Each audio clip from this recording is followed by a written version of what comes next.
It's like the truth. You've heard that before. The truth hurts. The truth doesn't hurt. The truth only hurts if you use it for the purposes for which it wasn't designed. If you fight against it, it's like a wall. When I sit here and go, the wall hurts. No, the wall only hurts if I run head first into it. If I pound my fist against it, if I run into it, then the wall hurts. But if you use the wall for the purpose for which it was designed, it doesn't hurt. It protects us. It keeps the sun out right now. It's allowing air conditioning. It allows us to not have the wind on us. In winter, it allows us to stay warm. The walls are wonderful if you use them for the purposes for which they were created. They only hurt if you fight against them, and the truth is exactly the same way. The truth only hurts if you fight against it.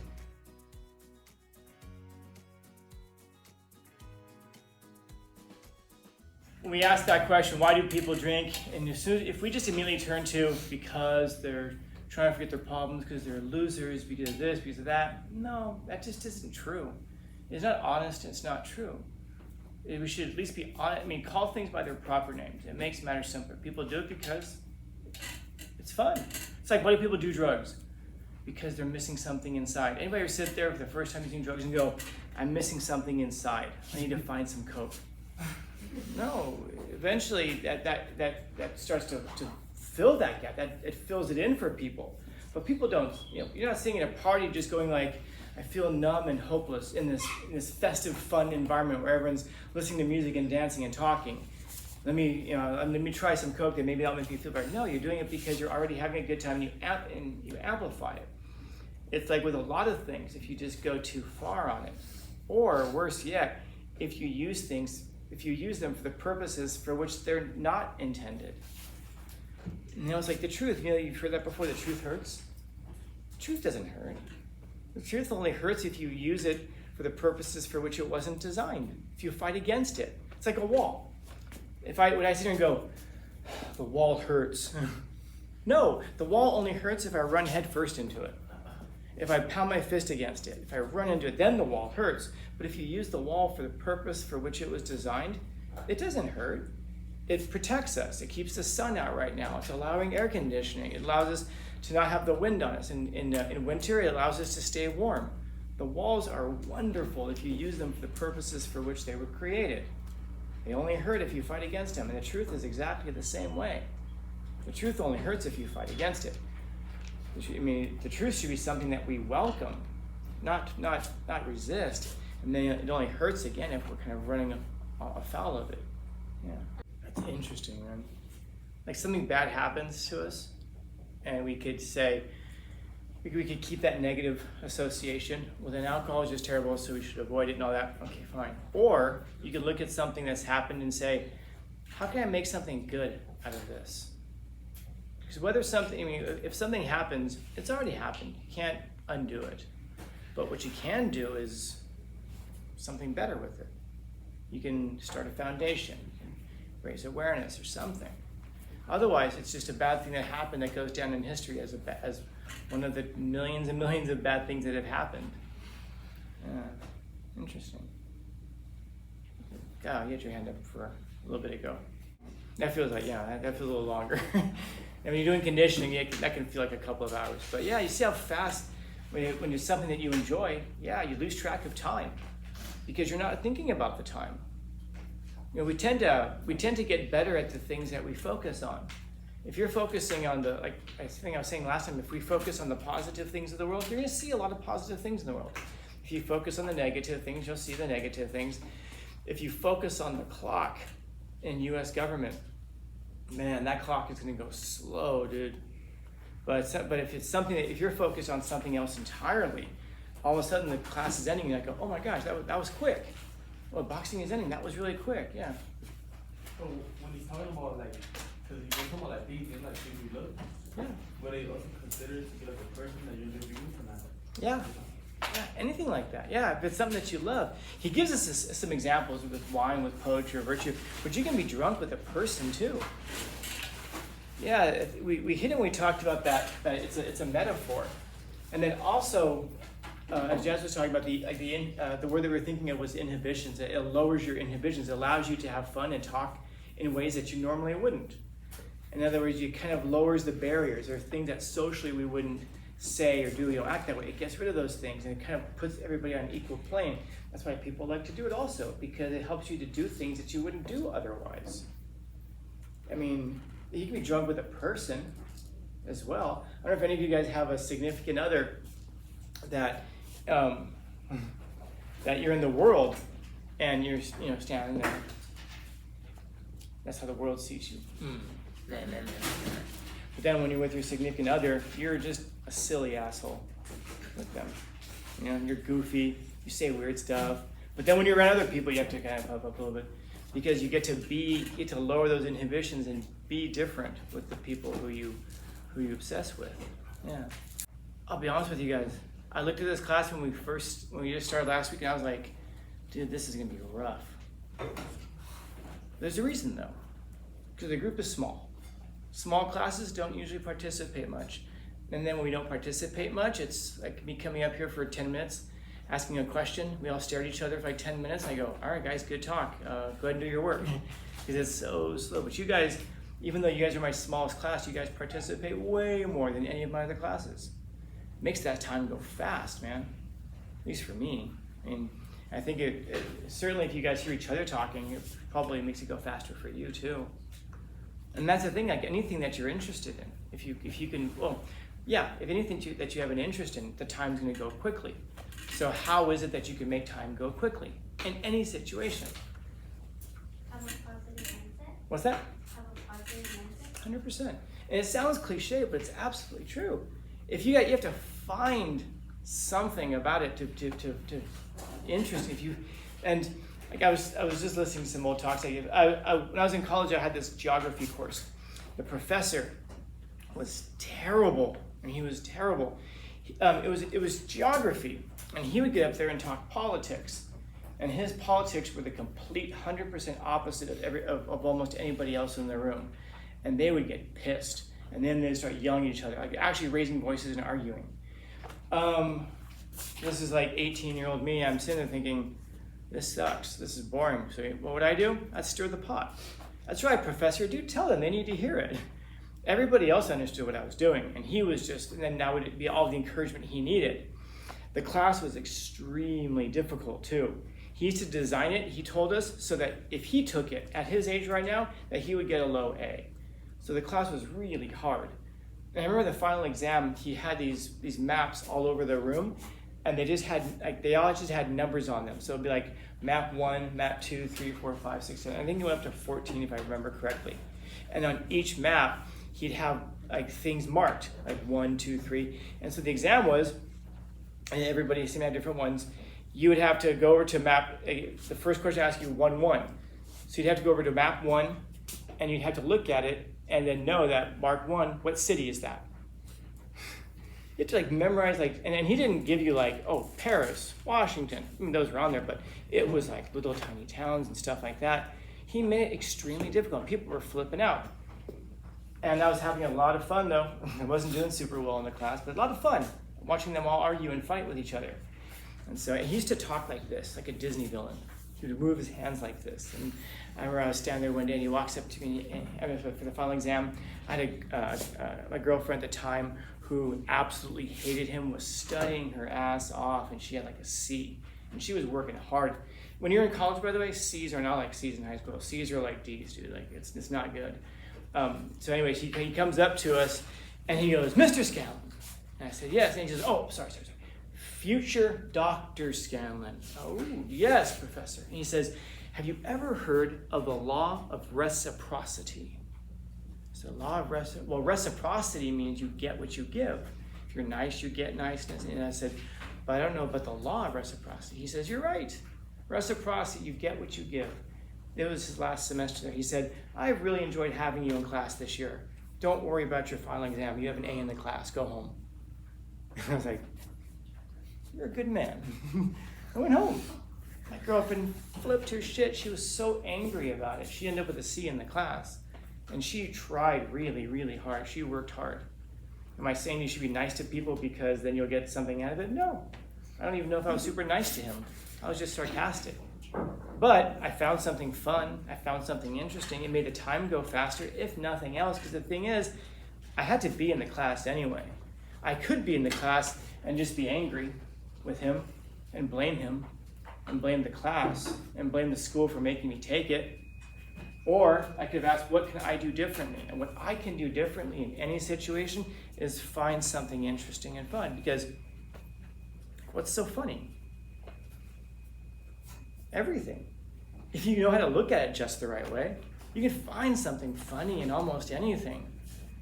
You know, I think it was, I don't remember if it was you guys, I did ask you guys, right? How do you get gum out of a kid's hair? Yes. Yeah. And some of you giggled. Some of you weren't sure if it was okay to laugh. Some of you were horrified. But if you're ever walking down the hallway during one of my classes, during class, if you open up my door and you go, Scout, can I get a dark humor joke? I'll give you a dark humor joke, a really jacked up joke like that, no matter what I'm doing at that moment. If I tell my class, what I'm about to tell you is the most important thing you're ever going to hear in your life. This will change your future. This will answer all of life's questions. And then that door opens up and someone goes, Scout, can I get a joke? Absolutely. Hang on, guys. And I'll go give them the joke. No matter what we're doing, we'll interrupt it and give you a joke. Why? Because what's so funny? Well, everything. If you can look at it just the right way. And there's a difference between laughing at people, making fun of, and joking. Of course, there's differences. It's a fine line, but there is a difference. I already gave you one. What? Can I get a joke? I just said I already gave you one. Okay, get my kids here. Sometimes I'll even ask you, like, give me a topic, and then if you give me a topic, I can. I'll give you one. Where can you go when you're older? Where can you go to bring out your inner child? Yeah, when you're older. When you want to bring out your inner child, where can you go do that? No, Planned Parenthood. If you get it, you get it. And then that's not funny. Why not? And you'll recognize that there's a reason of the dark humor joke. Because if you think it's funny, if you don't think it's funny, it's a Rorschach test. Because in other words, it should tell me what you think about a lot of things when you find things funny or not. And by the way, I will find that the people who tell me oftentimes they clutch the pearls and you can't joke about that. Those are usually the people who laugh the least. Usually the most miserable people who find nothing funny.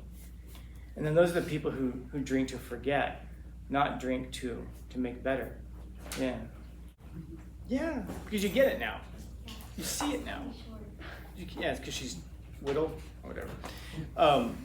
It's because you can see it now because there's a purpose to it. There's a meaning to it. You guys will find this, by the way, as your teacher. I'm not the guy who comes over you and stands over you. It's like, hey, come on, get your stuff done. Let's go. Why? I respect you as a person, as people. I don't see you guys like teacher, student. I see you guys as, you guys are going off to the real world soon, man. I mean, you're pretty much already there. And so I respect you enough to let you make your own decisions. I'll come over there and stand above you. Come on, hurry up, get it done. Having said that, I respect you enough to let you make your own decisions. Meaning that if you finish the class with a 59%, what grade is that? A 59%. It's an F. It's an F. So if you come to me and you're like, so Scanlon, I'm like 1% away. I'm almost there, and I need to graduate. I'm sorry. I needed to graduate. First in my family. I'm a beacon of hope to my younger siblings. Please, sir, may I please have 1% to pass? I will say, nah, bro, come on, man, you made your choices. I respect you enough to let you make your choices, and I respect you enough to not rescue you from them. That's all it is. It isn't like a I don't care. It's just, yeah, it's a good place to find out. You know, like one of the things I have, as you're going to see on the syllabus, is I'll go to the syllabus when I see you guys on Tuesday, is plagiarism. If I catch you cheating one time, what happens to you? Do I take you aside and go, hey, you know, you shouldn't be using ChatGPT. Oh, really? Yeah, so, you know, there's your first warning. There is no first warning if I catch you plagiarizing, you fail the semester. Not the assignment, not the week, the semester. Which means you don't get the credit. And you need the credit to graduate. Now, does this mean that I hate you and I'm out there to blah, blah, blah, blah? No, you're not supposed to be doing it, that's all. This class is easy, man. This class is not hard. Show up, do the assignments.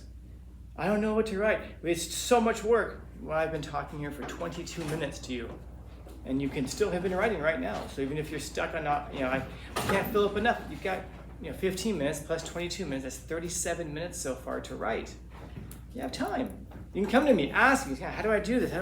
If you turn in all of your assignments, even if you fail all of your assignments, I won't fail you in the class if you turn in all your assignments. This class is like coffee. It's not for everybody.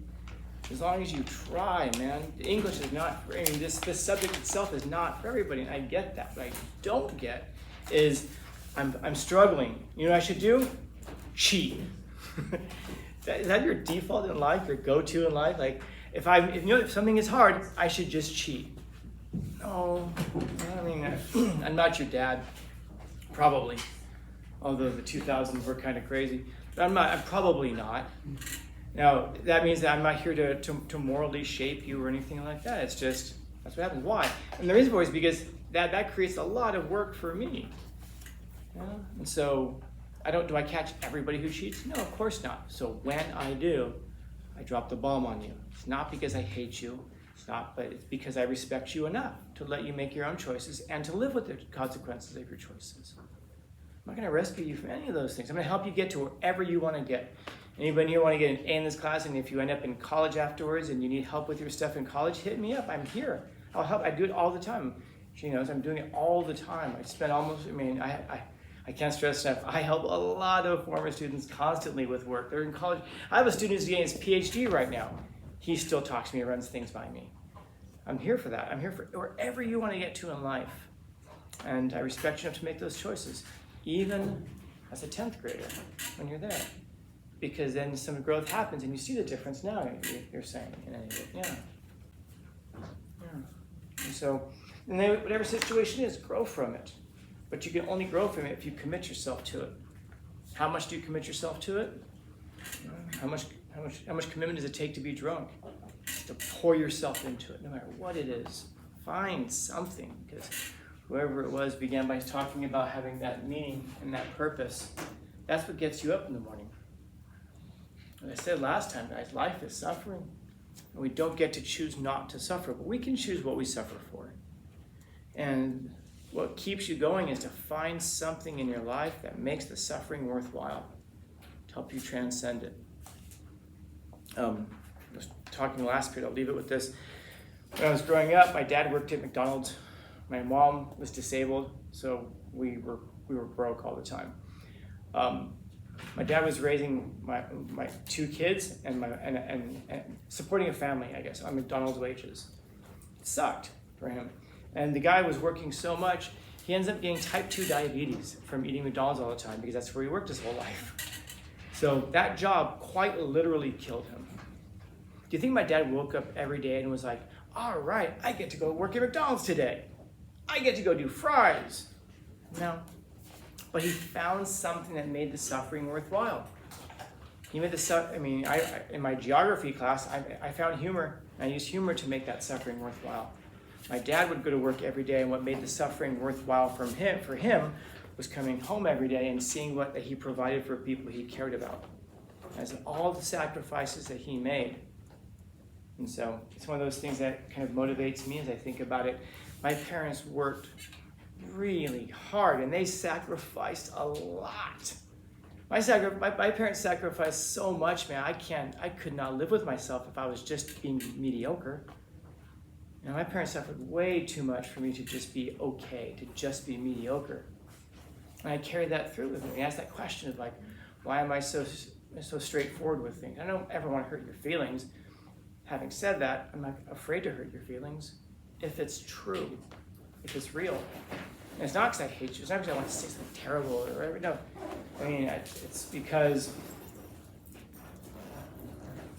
the way that we behave reflect the people who raised us. Sometimes I have to look at myself and go, would my mom want me to tell the truth about this? Of course. How many of our parents say, lie through your teeth and cheat? I'd be embarrassed by that. Imagine dying one day and having to talk to your dad and then him say like, why'd you do so little with all the sacrifices I made for you? I set you up for this life and this is what you did with it? You lied, you cheated, you manipulated, you embarrassed me, you cast shame on us. Do we raise you to be that way? Imagine me having to like spend all of eternity trying to change the topic, trying to change the conversation. But Dad, I had anxiety. Or whatever we throw out there today. So find something and commit yourself to it. And if it's the thing that matters, man, make it matter. Make it matter. And transcend that suffering. Questions, comments, concerns, complaints, criticisms, critiques? Dope. Happy Thursday. Sam.